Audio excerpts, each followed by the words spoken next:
رسوله الكريم أما بعد عن أبي سعيد الخدري رضي الله تعالى عنه قال خرج رسول الله صلى الله عليه وسلم من أضحى في أضحى أو فطر إلى المصلى فمر على النساء فقال يا معشر النساء تصدقنا فإني رؤيتكن أكثر أهل الله إلى آخره أو قال النبي صلى الله عليه وسلم.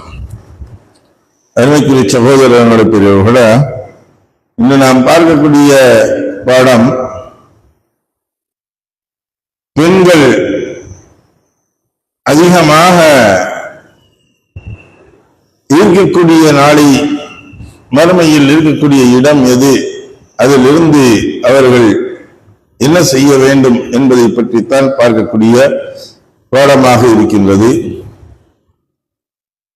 Abu Saeed அல்-குத்ரி ரலியல்லாஹு தஆலா அன்ஹு அவர்கள் கூறியதாவது, ஹஜ் பெருநாள் அன்றோ நோன்பு பெருநாள் அன்றோ தொழுகும் திடலிற்கு நபி ஸல்லல்லாஹு அலைஹி வஸல்லம் அவர்கள்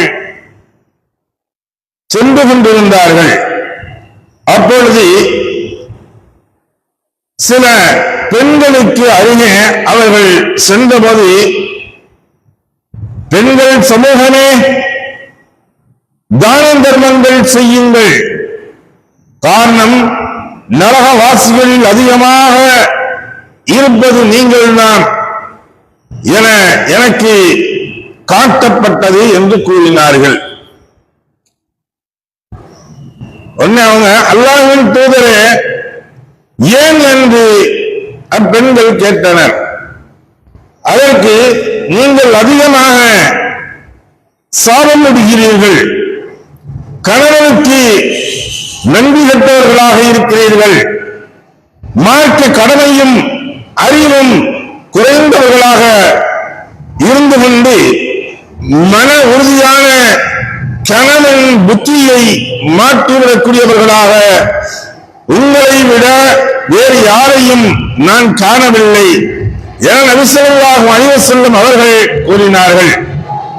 அதற்கு, அல்லாஹ்வின் தூதரே, எங்களுடைய மார்க்க கடமையையும் எங்களுடைய அறிவும் எந்த அடிப்படையில்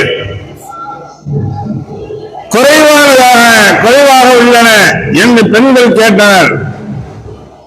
ஒரு பெண்ணின் சாட்சி ஒரு ஆணின் சாட்சியில் பாதியாக கருதப்படவில்லையா என நபி ஸல்லல்லாஹு அலைஹி வஸல்லம் அவர்கள் கேட்டார்கள். அதற்கு ஆம் என பெண்கள் பதில் கூறினர்.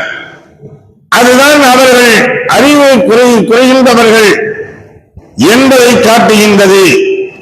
ஒரு பெண்ணிற்கு மாதவிடாய் ஏற்பட்டு விட்டால் அவள் தொழுகையையும் நோன்பையும் விட்டுவிடவில்லையா என நபி ஸல்லல்லாஹு அலைஹி வஸல்லம் அவர்கள் கேட்டார்கள்.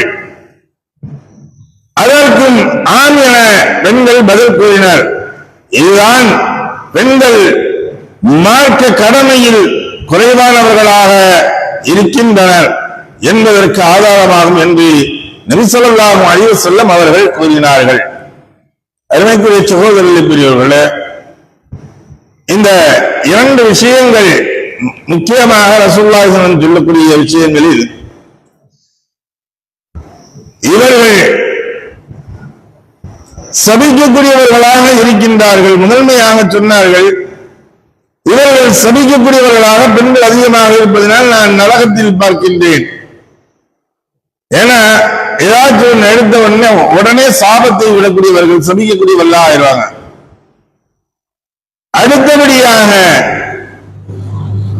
நல்ல உறுதியாக இருக்கக்கூடிய ஒரு கணவன் அல்லது தவறான ஒன்றில் இருக்கக்கூடிய ஒரு கணவன், இப்படி இருக்கு அப்படி இருக்கு, நல்லவனை கெட்டவனாக ஆக்கிடுவாங்க, கெட்டவனை நல்லவனாக மாத்திடுவாங்க.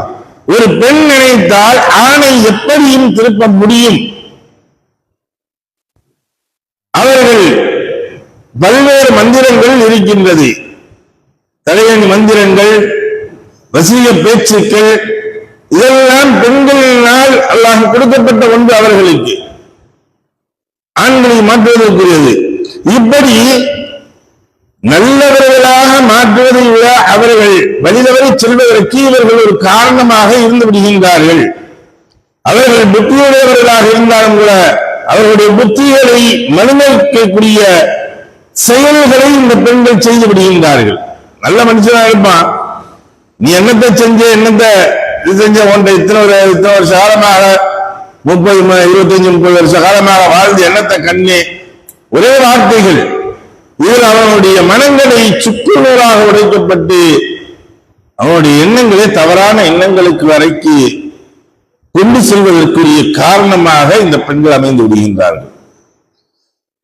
மூன்றாவதாக ரசூலுல்லாஹ் சொன்ன இந்த 2 விஷயங்களை முக்கியமாக குறிப்பிட்டு சொல்றாங்க.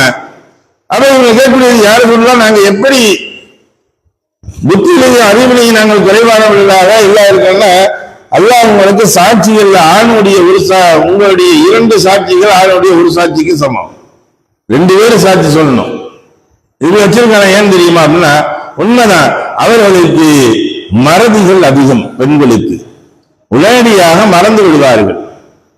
அவர்கள் அதே சமயத்தில் முன்கோபத்துடன் உடனடியாக முடிவெடுப்பார்கள். பின்புத்தி என்று சொல்வார்களே, பின்னால் உள்ளதை யோசிப்பதற்கு தவறி விடுவார்கள். வெறும் உடனடியாக அந்த நேரத்தை உடனே முடிவெடுக்கணும்னு சொல்லி எடுத்து தவறான ஒன்றில் அமைந்துவிடும். என்றால் அவர்களுடைய உடம்புடைய உபாதைகள் எல்லாம் அல்லாஹ் தஆலா அந்த வேதனையின் காரணமாக அவர்கள் பல்வேறு விஷயங்களை ஏற்படக்கூடியதற்கு வாய்ப்புகள் அதிகம்.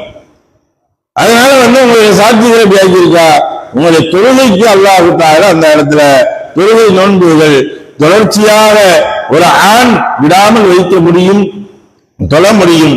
ஆனால் பெண்களுக்கு அந்த மாதவிடாயுடைய சமயங்களில் அல்லது பிரசவ சமயங்களில் இவர்கள் நோன்பு வைப்பதற்கு அனுமதி இல்லை. அதே போன்று இவர்கள் தொழுவதற்கும் அங்கே அனுமதி இல்லை. அப்ப உங்களுடைய அமல்களும் குறைவானதாக ஆகிவிடுகின்றது. அதனால் நீங்கள் அதிகமாக தானம் தர்மங்களை செய்யுங்கள், அதிகமாக நீங்கள் தௌபாக்களை செய்யுங்கள் என்பதைத்தான் இந்த ஹதீஸ்கள் நமக்கு உணர்த்தி காட்டுகின்றது. எதை படித்தோமோ எதை கேட்டோமோ அதை விளங்கி நடக்கக்கூடிய நன்மக்களாக உள்ளவர்களாக ஆக்கி அருள்வானாக. வாஹிர் அல்ஹம்துலில்லாஹி ரப்பில் ஆலமீன். சுப்ஹானல்லாஹி வபிஹம்திஹி சுப்ஹானக்கல்லாஹும்ம வபிஹம்திக வநஷ்ஹது அல்லா இலாஹா இல்லா அன்த வனஸ்தக்ஃபிருக வனதுபு இலைக். ஆமீன். சுப்ஹான ரப்பிக ரப்பில் இஸ்ஸத்தி அம்மா யசிஃபூன் வ ஸலாமுன் அலல் முர்ஸலீன் வல்ஹம்துலில்லாஹி ரப்பில் ஆலமீன்.